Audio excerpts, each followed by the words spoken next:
Bismillahirrahmanirrahim. Assalamualaikum warahmatullahi wabarakatuh. Ikhwan akhwat, mahasiswa ilmu Al-Quran dan Tafsir STT Al-Hidayah yang saya banggakan. Puji dan syukur kita panjatkan kehadirat Allah Subhanahu wa Ta'ala bahwa pada kesempatan ini saya dapat melaksanakan perkuliahan jarak jauh melalui media YouTube, media online. Namun demikian, saya berharap bahwa hal ini tidak mengurangi esensi dari tujuan yang hendak kita capai dalam perkuliahan kali ini.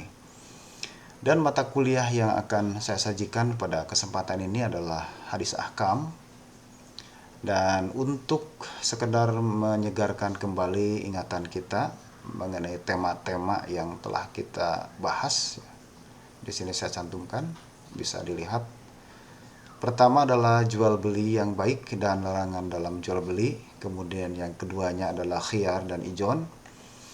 Yang ketiganya adalah riba. Yang keempatnya adalah mekanisme pasar. Dan tema yang akan kita sampaikan pada kesempatan ini adalah ikhtikar atau monopoli.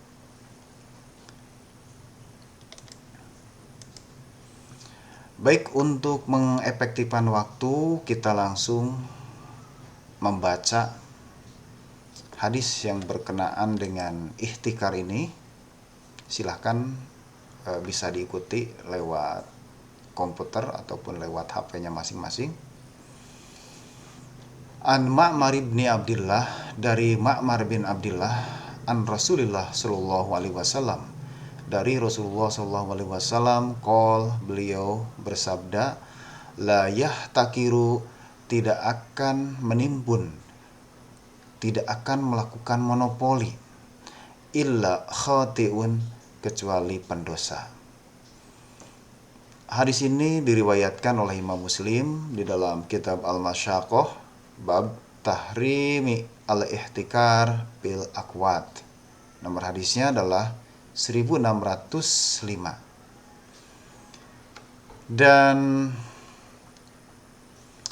selain tercantum di dalam kitab Sahih Muslim, hadis ini pun dicantumkan di dalam beberapa kitab hadis yang lainnya,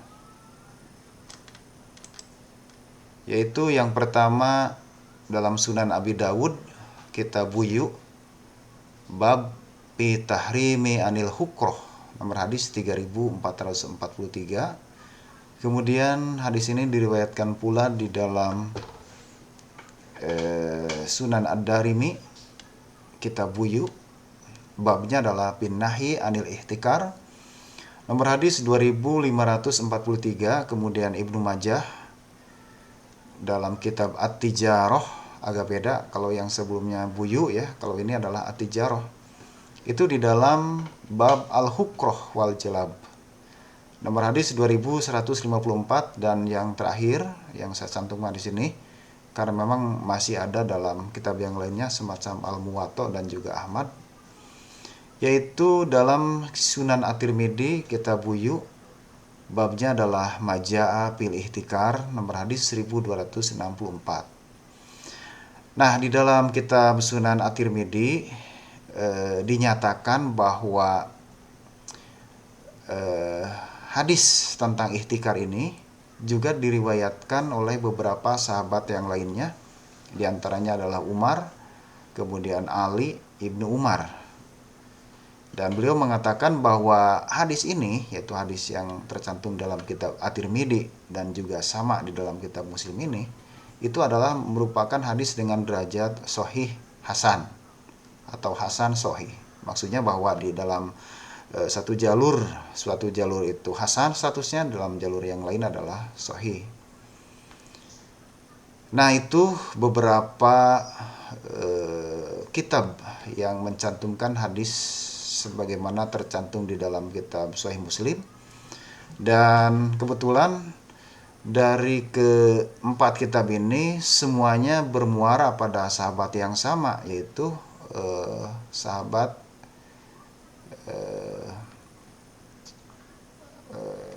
Ma'mar tadi ya. Baik, untuk selanjutnya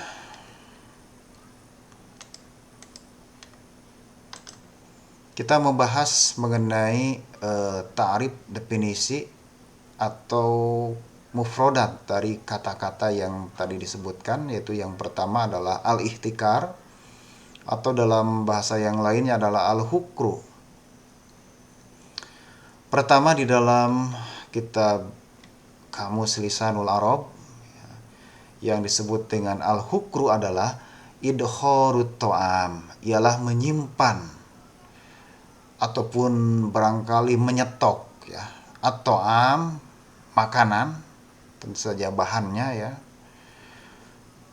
litarubbusi ya, untuk disimpan dalam waktu tertentu. Wasohibuhu, dan pelaku dari penimbunan ini adalah muhtakir.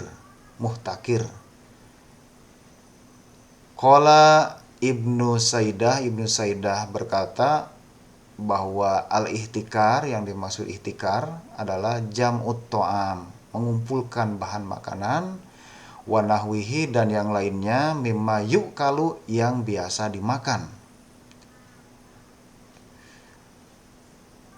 Wahtibasuhu, dan menahannya. Artinya si makanan itu tidak didistribusikan, tidak dijual ya. Apa motifnya? Intidoro waktil gola, menunggu harga naik. Nah, jadi ketika harga naik baru dikeluarkan. Nah, itu di dalam Lisanul Arab pengertian dari al-hukru atau ihtikar. Kemudian di dalam definisi yang lain, ini adalah definisi yang mewakili Malikiyah. Ar-Rafahul Baji, Imam Al-Baji mendefinisikan, membuat ta'rif ya mengenai ihtikar ini adalah huwa al-idkharu, ialah sama menyimpan ya. Menyimpan apa? Menyimpan barang tadi ya, lil mubi ya, untuk pembeli, wa talabar ribha, dan mencari keuntungan, bitaqallubil aswaq, dengan atau ketika pasar itu sedang tidak stabil. Jadi harga-harga itu naik ya. Nah, maka ketika harga naik, kemudian dia menyimpan barang, menyetok barang ya, ketika murah, nah otomatis akan mendapatkan keuntungan yang besar. Nah, itu adalah motif dari ihtikar. Kemudian Ar-Rafahu Sayroji, Imam As-Sayroji menakrifkan, mendefinisikan, dan ini adalah ulama yang mewakili Syafi'iyah, bahwa yang dimaksud dengan ihtikar itu adalah ayyubta bi waqtil gola, ialah membeli barang di waktu barang itu mahal harganya. Wayum sikuhu, kemudian dia tahan, artinya tidak didistribusikan. Kenapa? Liyazdada fi samanihi, agar harganya bertambah mahal. Nah, itu. Selanjutnya ta'rif yang lainnya. Maaf, ini agak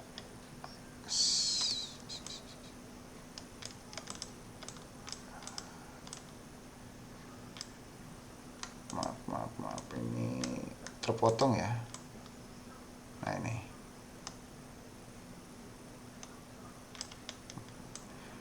Dan selanjutnya adalah satu ta'rif, pengertian yang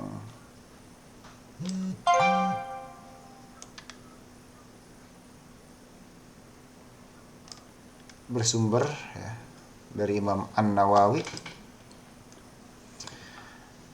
Masih lanjutan ta'rif, bahwa yang dimaksud dengan ihtikar menurut Imam Nawawi adalah wahwa ayyashtariyat ta'am, ialah membeli makanan, membeli bahan makanan ya, pi waktil bola pada waktu harga tinggi naik ya, litijaroh ya. Untuk apa dibeli ya? Untuk diperjualbelikan kembali. Wala yabi'uhu fil hali. Nah ini, dan dia tidak menjualnya pada waktu itu, pada saat dia membeli tidak langsung dijual, tapi bal yudakhiruhu, tapi disimpan dulu, ditimbun dulu. Apa? Liyaglu sama nahu, agar harganya naik. Kemudian yang terakhir ini adalah disampaikan oleh kelompok yang mewakili madhab Hanbali, bahwa yang dimaksud dengan ihtikar itu adalah al-ihtikaru pilkut, yaitu ihtikar menimbun pilkut dalam dalam makanan. Kalau kita barangkali beras ya, makanan pokok dan sebagainya. Ayyastariyahu, dengan cara dia membelinya litijaroti, untuk kembali dijual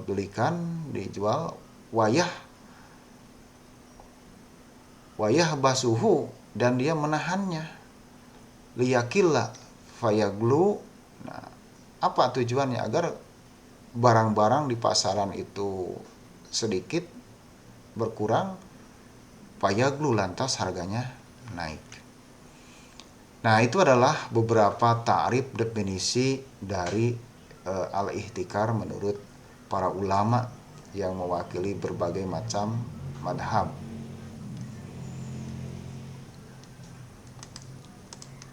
Baik, untuk selanjutnya kita akan membahas mengenai hukum daripada ihtikar itu sendiri. Nah, bagaimana hukum ihtikar ini?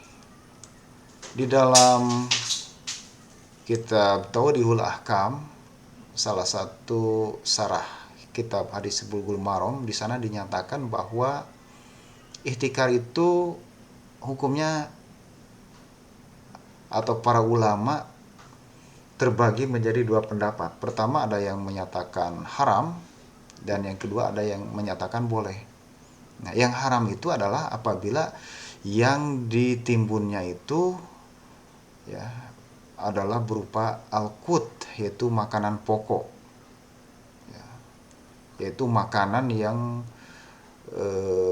memenuhi hajat semua orang, masyarakat luas. Nah, sementara kalau selain dari makanan, kalau di kita di Indonesia barangkali beras ya, itu nggak masalah, katanya seperti itu. Nah, namun setelahnya saya baca beberapa sumber terkait dengan hukum ihtikar ini, maka saya rangkum ihtikar ini menjadi beberapa poin, 6 poin konsideran hukum terkait ihtikar. Jadi kalau kita bicara ihtikar, maka ini tidak akan lepas dari poin-poin yang 6 ini. Yang pertama, dalam masalah ihtikar ini yang dipermasalahkan adalah jenis barangnya. Ya. Apakah barang itu menyangkut hajat umum, hajat orang banyak atau bukan? Nah, seperti itu. Kalau barang yang ditimbun itu adalah menyangkut hajat kebutuhan orang banyak, berupa makanan pokok dan sebagainya, maka itu menurut madhab Imam Syafi'i ya, itu adalah haram, itu nggak boleh. Nah, tapi kalau misalkan yang di ihtikar itu adalah selain makanan pokok, selain barang-barang yang non primer, maka itu boleh. Nah, itu. Kemudian yang keduanya, permasalahan ihtikar ini adalah mengenai sumber barang. Maksudnya adalah barang itu didapat apakah dari pasar atau milik kita sendiri. Nah, gitu.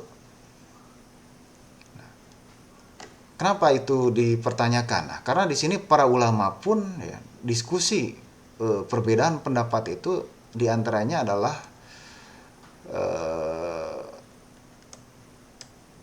mengacu pada masalah ini, masalah dari mana barang itu didapatkannya, apakah dari pasar.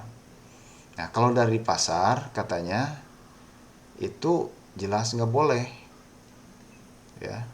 Nah, tapi kalau misalkan itu kita menimbun dari hasil pertanian kita, ya, nah itu boleh katanya seperti itu. Nah, tapi ini bukan satu-satunya, ya, syarat ataupun hal yang menentukan hukum ihtikar ini. Cuman para ulama memang mendiskusikannya sampai ke sini, sampai mempertanyakan apakah barang itu dari pasar atau milik kita sendiri. Kalau milik kita sendiri itu nggak masalah. Nah, kemudian yang ketiganya, hal yang menyangkut hukum ihtikar ini berkisar pada masalah keadaan harga. Apakah ihtikar itu dilakukan ketika harga mahal atau ketika harga normal, harga murah? Kalau misalkan ihtikar itu dilakukan pada harga sedang naik, sedang mahal, maka itu nggak boleh. Tapi kalau misalkan ketika ihtikar dilakukan harga sedang normal, sedang murah, nah itu boleh, seperti itu. Kemudian poin berikutnya adalah masalah lama penimbunan barang. Nah, seberapa lama barang itu ditimbun? Nah, dalam hal ini Imam Hanafi itu menyebutkan bahwa penimbunan barang itu kalau si barang itu kita simpan, kita timbun melebihi dari 40 hari, dan dalam kaul yang lain adalah 1 bulan, maka itu nggak boleh. Jadi artinya jangan menyimpan, menimbun, jangan menahan barang itu lebih dari 1 bulan atau sampai 40 hari. Nah, ini adalah hal yang dipegang oleh Imam Hanafi. Jadi kalau kurang dari 40 hari, nah itu tidak termasuk ihtikar. Tapi kalau menahannya itu lebih dari 40 hari, lebih dari sebulan, itu baru namanya ihtikar. Kemudian yang berikutnya, ya, sesuatu yang menjadikan hukum ihtikar atau tidaknya adalah pada poin ini mengenai tujuan. Tujuan menimbun barang itu, ya, apakah untuk dijual atau untuk keperluan diri sendiri. Nah, kalau itu untuk dijual, nah itu menjadi haram. Tapi kalau itu untuk keperluan diri kita sendiri, nah itu boleh, nggak masalah. Dan yang terakhir adalah mengenai efek penimbunan barang. Apakah ketika barang itu ditimbun memadorotkan orang banyak atau tidak? Nah, kalau misalkan penimbunan itu yang dilakukan oleh seseorang dapat mengakibatkan kemadorotan terhadap masyarakat banyak, maka itu jadi masalah. Tapi kalau misalkan itu tidak mengakibatkan dampak madorot terhadap orang banyak, itu nggak masalah dan itu tidak ihtikar. Nah, itu pendapat para ulama berkaitan dengan ihtikar itu dengan mempertimbangkan beberapa keadaan tadi, ya. Nah, jadi kalau misalkan penimbunan barang itu justru untuk kemaslahatan, maka itu justru menjadi bagus, semacam apa yang dilakukan oleh Nabi Yusuf alaihissalam.